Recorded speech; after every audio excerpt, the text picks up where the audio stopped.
Hello and welcome back to another episode of Critical Reactions with your host Bryan. We're going to wrap up today with a special selection, which is where one of you tell me exactly what I need to check out. Today's comes at us from an anonymous supporter, Subterranean Masquerade, Blanket of Longing. No context on this one.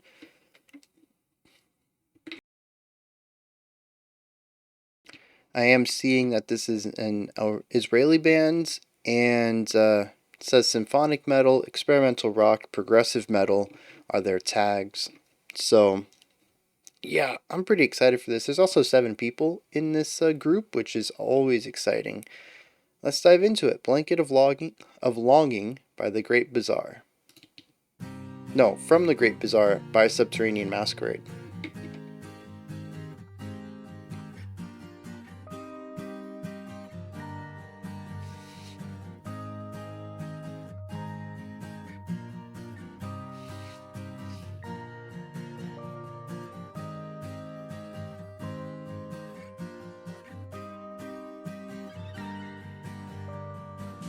Oh, the echo on that, the string screech was interesting.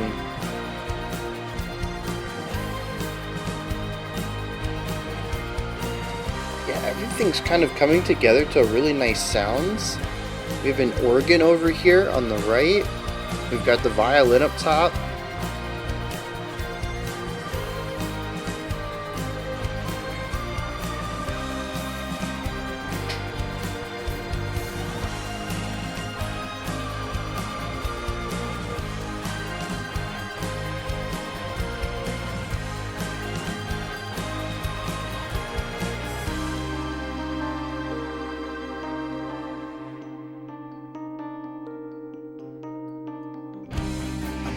The bouncing back. Oh, that is a smooth voice.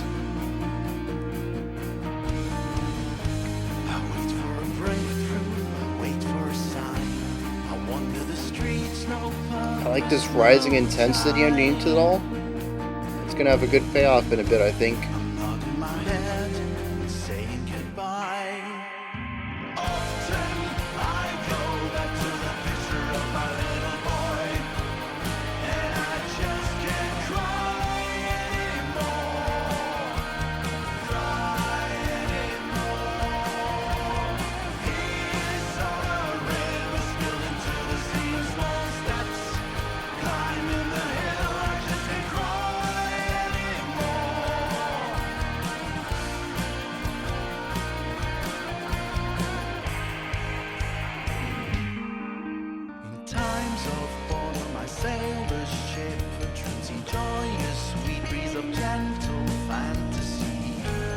Okay, so it's still 2 bars of 4/4. It's a 7 and 9 idea though.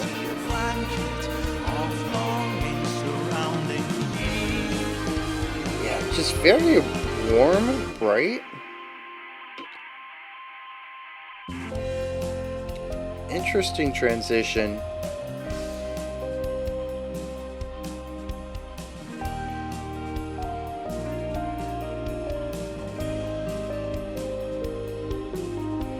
I really like the chill sound on the ride cymbal.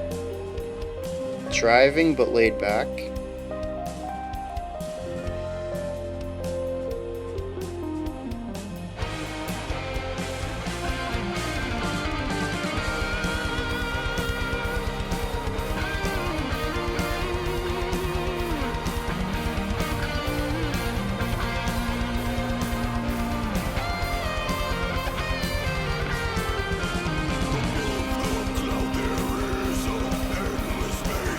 Was not expecting harshness at all.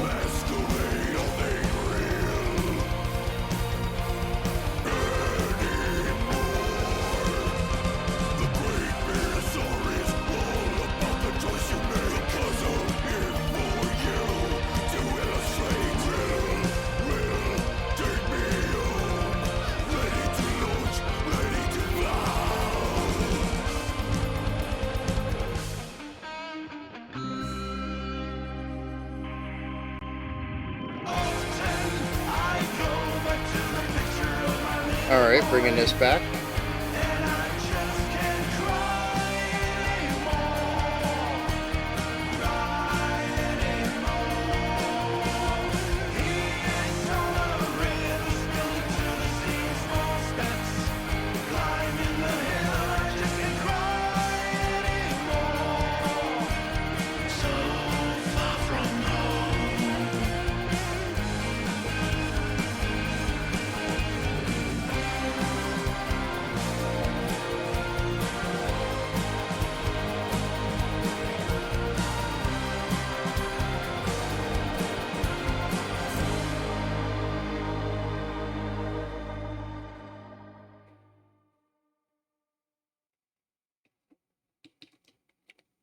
Yeah, real interesting there. Um, I think just to start, I want to talk about how everything just works together really nicely, whether it's the organ or the violin, the vocals, the guitars, the bass, the drums. I mean, all of it just feels really well placed. They're all interconnected uh, very neatly in a way that feels quite effortless, honestly. I found it really easy to just kind of get sucked into the music and completely forget about analyzing any of it. And my brain just wanted to turn off and be like, just enjoy the music, bro. Just check it out. Just feel it. And it's because, like I said, I think that everything just kind of works together in an effortless way that it feels like the song is not as deep as it is. And what I mean by that is that so many elements are working in tandem in ways that make them feel like unified forces rather than individual parts that are working in complex ways to deliver this unified, simplified concept. And through that it just sounds so effort. I think that's the big word for me on this one. It's just going to be effortlessness. There's a lot of work that goes into pulling this off, both from a composition perspective and from a performance perspective, and they just knock it out of the park. They make it look so easy. And so, like some of this stuff, just right off the bat, our first section with the full bands, we had, we had the organ over on the right, we had the violin on top, we had the bass center, we had the drums panned all over the place, laying down a semi complex, semi varying rhythm. It was a pretty standard pattern with some nice variety and ornamentation to it that kept it lively and fresh. We had the guitars laying down the chords, and then the vocals came in with just this really smooth, clean vocal delivery. And there's so many moving parts, right? But it doesn't feel that deep. Everything just kind of connects and works. The organ feels like it perfectly marries with what the guitar is doing, and that perfectly marries with what the bass is doing. And then we have the violin and the vocals on top doing counterpoint with each other, and they just feel like they effortlessly flow. And I just mentioned how many different instruments are going off at once, and yet it feels like we have the foundation, the leads, and the rhythm. Everything kind of consolidates down. And that's what I mean when I say that everything works in a way that simplifies the depth and complexity. If you really look at the granular level, there's 7 unique ideas going on in here. But when you're feeling it, you're not really paying that much attention. There really isn't. They're all working in tandem to sort of fuse Voltron style into specific ideas. And it simplifies the song down in a way that I think a lot of prog rock has problems doing. And that's not to say that all prog rock needs to do this, but usually when we get bands with this many members, they all have to have something interesting going on at one time. And these are the songs that you guys give it to me and I'm like, this is really interesting, it's complex, but it's a lot of a lot. This is sort of the opposite of that. There's complexity, but it's complexity that is utilized to create a simplicity. And there is an attention to detail, at least from my perspective, of creating something that is listenable and palatable to a majority of people without losing that complexity in the composition. And through that, it reminds me a lot of some of the best classical music.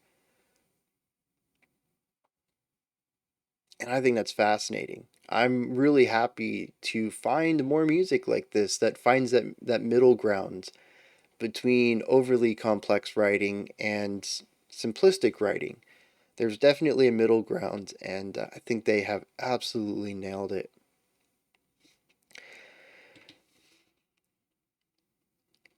The riffs in here are interesting when the guitars get to do some riffs.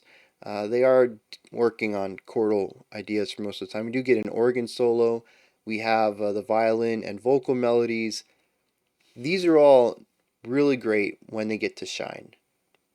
But to me, what really stands out is going to be the emotion, the atmosphere of this track.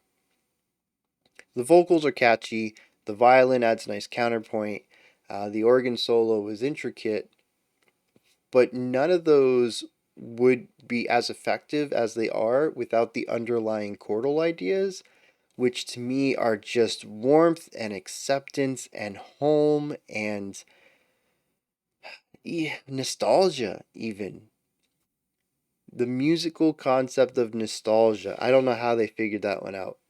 I can write sad music, I can write bittersweet music, I can write emotions that I think would fall under the umbrella of nostalgia, but they wrote music that feels nostalgic. I don't There's only one other band I think I've described their emotion, their atmosphere as that, and that's Big Big Train.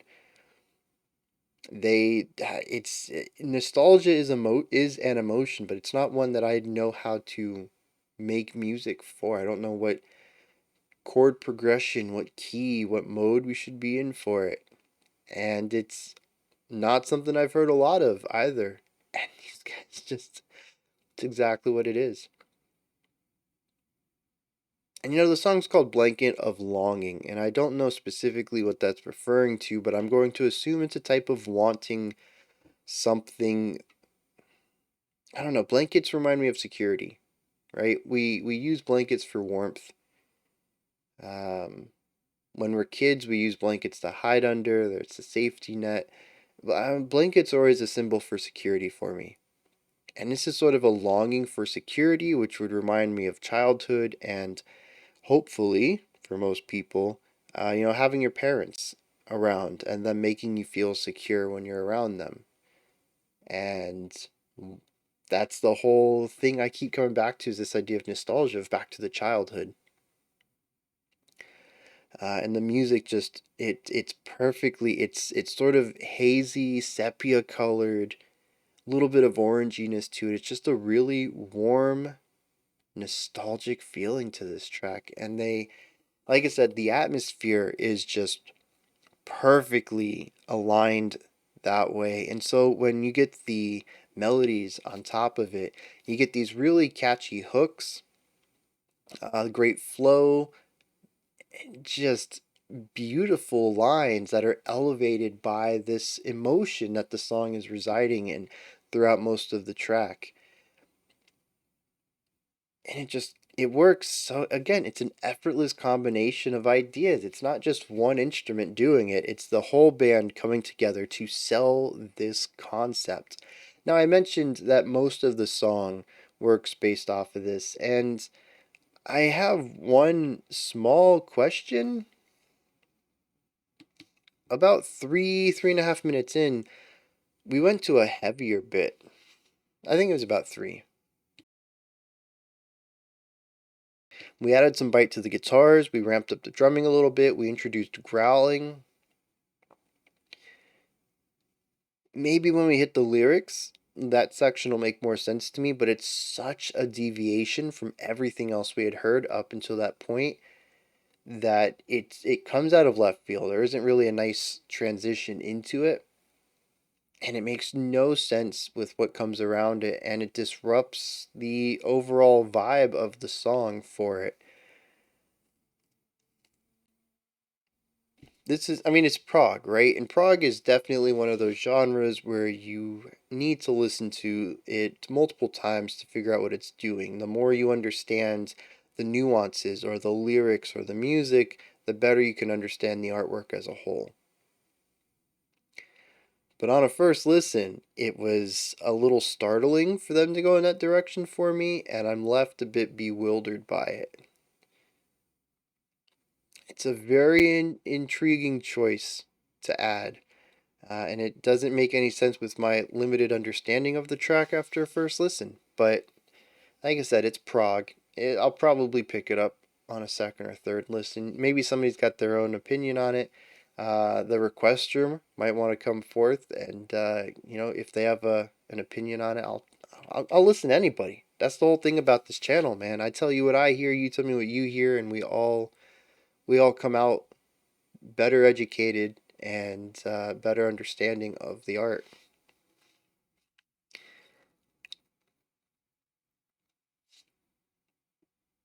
Now, I do want to touch on the production while we're on negative criticisms. Um, this isn't their first. Wait, is it their first? No, it's not their first. It's their second album, it looks like. They had two EPs. Yeah, and then an LP, and then this one. So it's their second LP. It's from 2015. They have one as early, or sorry, as late as May 2021. So 2 years ago. I'm curious if the production has changed at all between there. If they have, is it self-produced? Do we have information on that?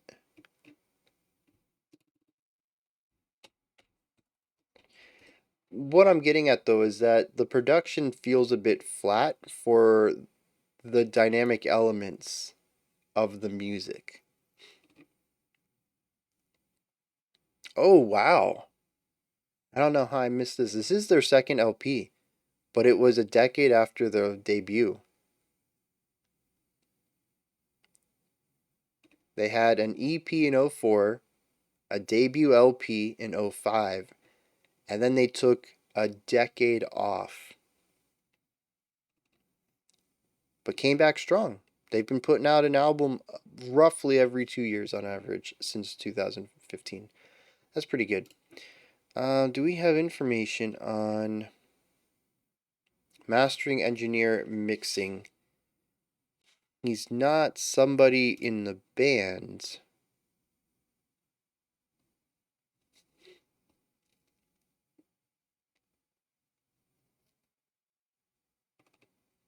But it seems to be a pretty big mixer.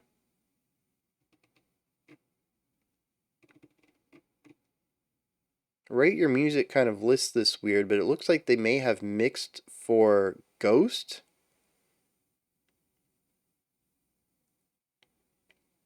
I don't recognize. Oh, Wounded Knee. I've seen them before. Bloodbath. Uh, there's like 20 bands here that they've mixed for, though. So, anyways, my question though is,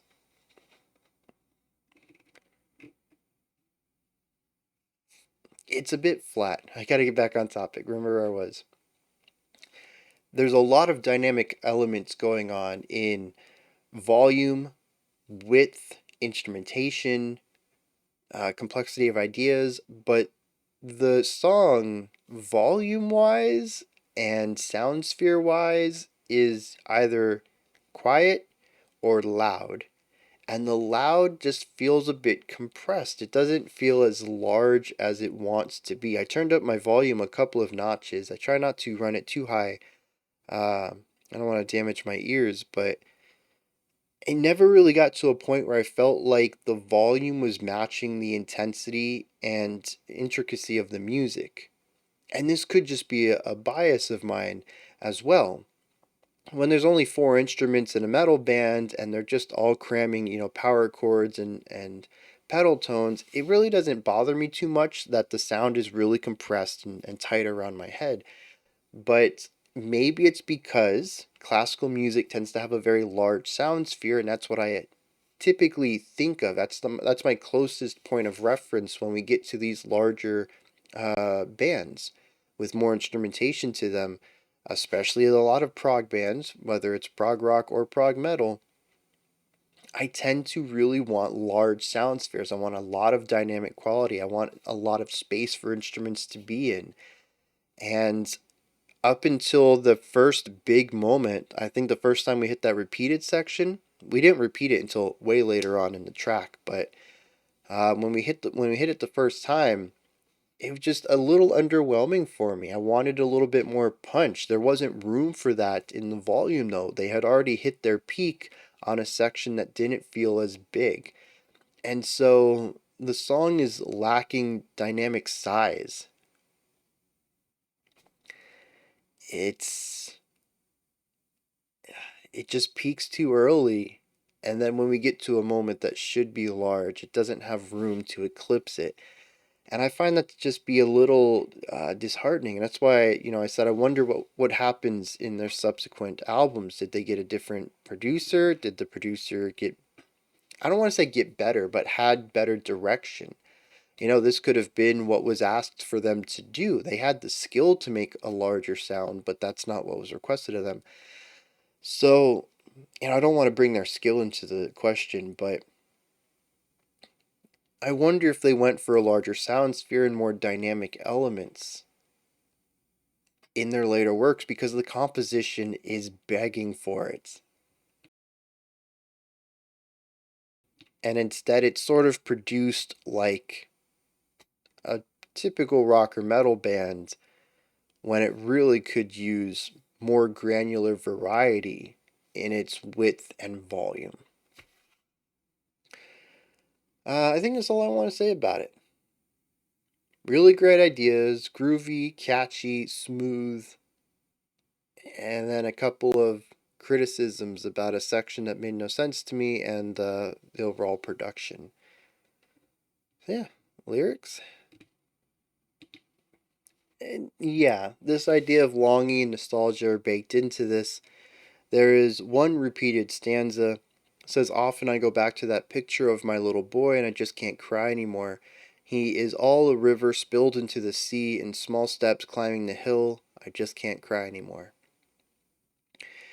And to me, at least, this is nostalgic. It could be that their child is still a little boy and that this means something totally different. Prog bands tend to do concept albums. It's very possible that this idea is something that is found, in previous tracks, and I'm missing that context.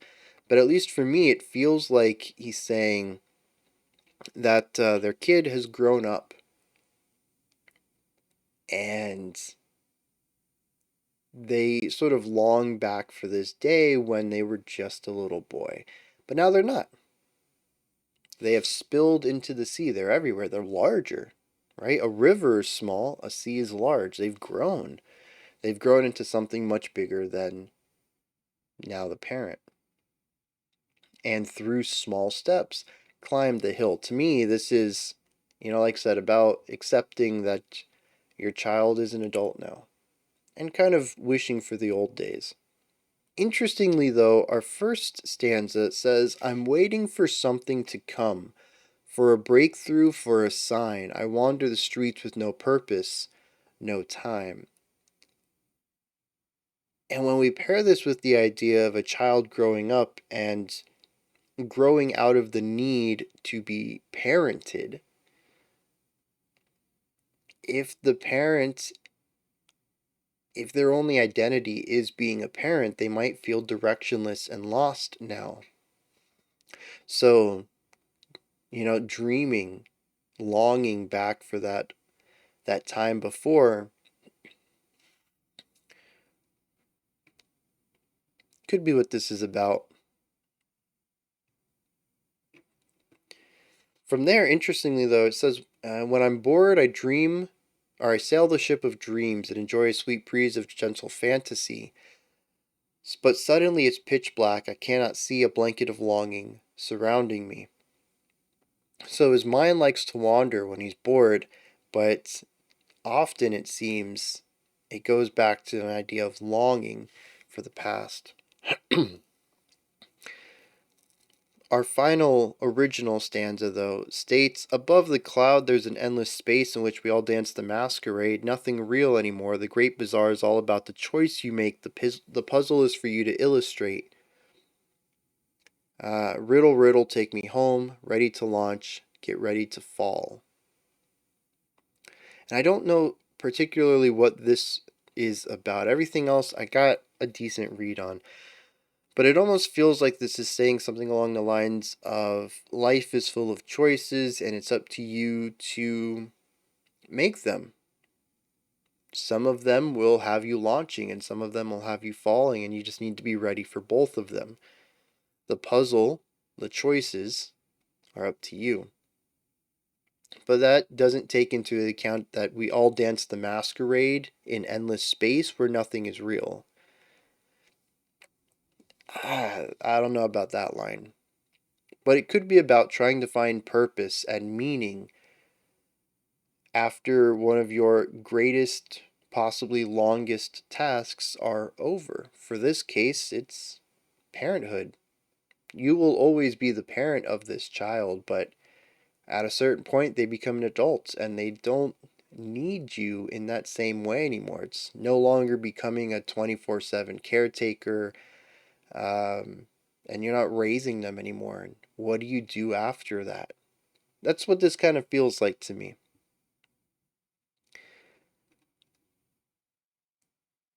What any of that has to do with, I mean, like, it still has the element of nostalgia to it. Atmospherically, it pairs really well, but I'm still kind of lost on the metal section, the growls and the heavier guitars. But as usual, that just might be a place for you all to educate me. Let me know your thoughts, perspectives, and ideas on this song down in the comments. Those are my thoughts on Subterranean Masquerades The Great Bazaar. In the description box, you can find a link to Linktree. It'll take you to this menu right here. You can find my music, ways to support the channel, a link to the Discord server, and so much more. Above that, if you could, like, subscribe, and ring the bell, I greatly appreciate all three of those. That wraps it up for today. We'll be back tomorrow, 5 p.m. Eastern Standard Time, 9 p.m. UTC, as usual. We'll continue on with this week's theme of bagpipes and look at another special selection. Until next time, remember to be critical, not cynical, of the music you listen to, and have a fantastic morning, afternoon, or evening whenever you choose to watch my videos.